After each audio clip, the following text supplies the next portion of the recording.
નમસ્કાર વિદ્યાર્થી મિત્રો, આ અમારી ચેનલ મેથ્સ ઓનલાઈન સ્ટડીની અંદર તમારું ખૂબ ખૂબ સ્વાગત છે. તો ચાલો આજે આપણે પ્રશ્ન નંબર 10 જોવાનો છે. ત્યારથી આગળના બધા જ પ્રશ્નો આપણે જોઈ લીધા છે. હવે પ્રશ્ન નંબર 10 ની અંદર જોઈએ. નીચે આપેલી સંખ્યાઓને ચડતા ક્રમમાં ગોઠવો. નીચે આપેલી સંખ્યા કઈ છે? તો કે -3/5, -2/5 અને -1/5. આ સંખ્યાઓને આપણે ચડતા ક્રમમાં ગોઠવવાની છે. તો ચડતા ક્રમમાં ગોઠવવા માટે આપણે સૌપ્રથમ શું કરવાનું છે? તો કે જોવાના છે. છેદ પહેલા તો સરખા ન હોય તો છેદ આપણે સરખા કરવા પડે છે. તો આમાં છેદ સરખા આપણને આપેલા છે, એટલા માટે છેદ સરખા આપ્યા છે. એટલે હવે આપણે સીધી ઉપરની સંખ્યા જોવાની છે. ઉપરની સંખ્યાને આપણે ચડતા ક્રમમાં ગોઠવવાની છે. ચડતા ક્રમમાં ગોઠવવા માટે સૌપ્રથમ નાની સંખ્યા છે. તો ઉપરમાંથી નાનું કોણ છે? તો કે -3. તો સૌપ્રથમ પહેલા આપણે -3 આવે. એનાથી મોટું કોણ છે? તો કે એનાથી મોટું -2 છે. અને એનાથી મોટું કોણ છે? તો કે એનાથી મોટા -1 છે. એટલે કે આ સંખ્યા આપણને ગોઠવેલી જ આપેલી છે. છેદ સરખા ન હોય તો છેદ સરખા કરવા પડે છે, પરંતુ અહીંયા આપણે છેદ સરખા છે. એના પછી નંબર 2.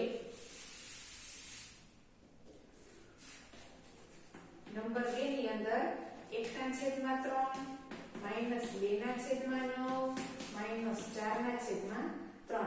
આના માટે આપણે સૌપ્રથમ લસા લેવો પડશે. કોનો આ છેદનો લસા લઈએ તો લસામાં શું જવાબ આવશે? લસા બરાબર 9 આવે છે. હવે લસા લીધા પછી આપણે બધાના છેદ સરખા કરવા માટે શું કરવાનું? આને 3 સાથે, આને 9 ને 1 સાથે, આ 3 ને 2 સાથે, 3 ને 3 સાથે, 3 તેરી 9 થાય.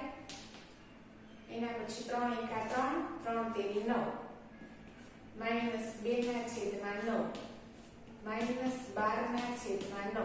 તમે જોઈ શકો છો હવે ત્રણેયના છેદ સરખા થઈ ગયા છે. છેદ સરખા થઈ જાય ત્યાર પછી તમારે ચડતા ક્રમમાં ગોઠવવા માટે સૌથી પહેલા ઉપરથી નાની સંખ્યા લેવાની. નાની સંખ્યા કઈ છે? તો કે 12/9. એ સૌથી નાની સંખ્યા છે. એનાથી મોટું કોણ છે? -2/9.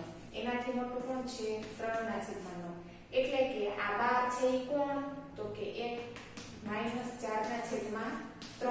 આ 2/9 છે એ કોણ? તો કે એ -2/9. અને એનાથી આ કોણ? તો કે આ 1/3.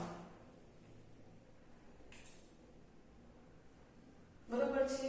એટલા માટે આપણો આ જવાબ મળી ગયો છે. એના પછી નંબર 3.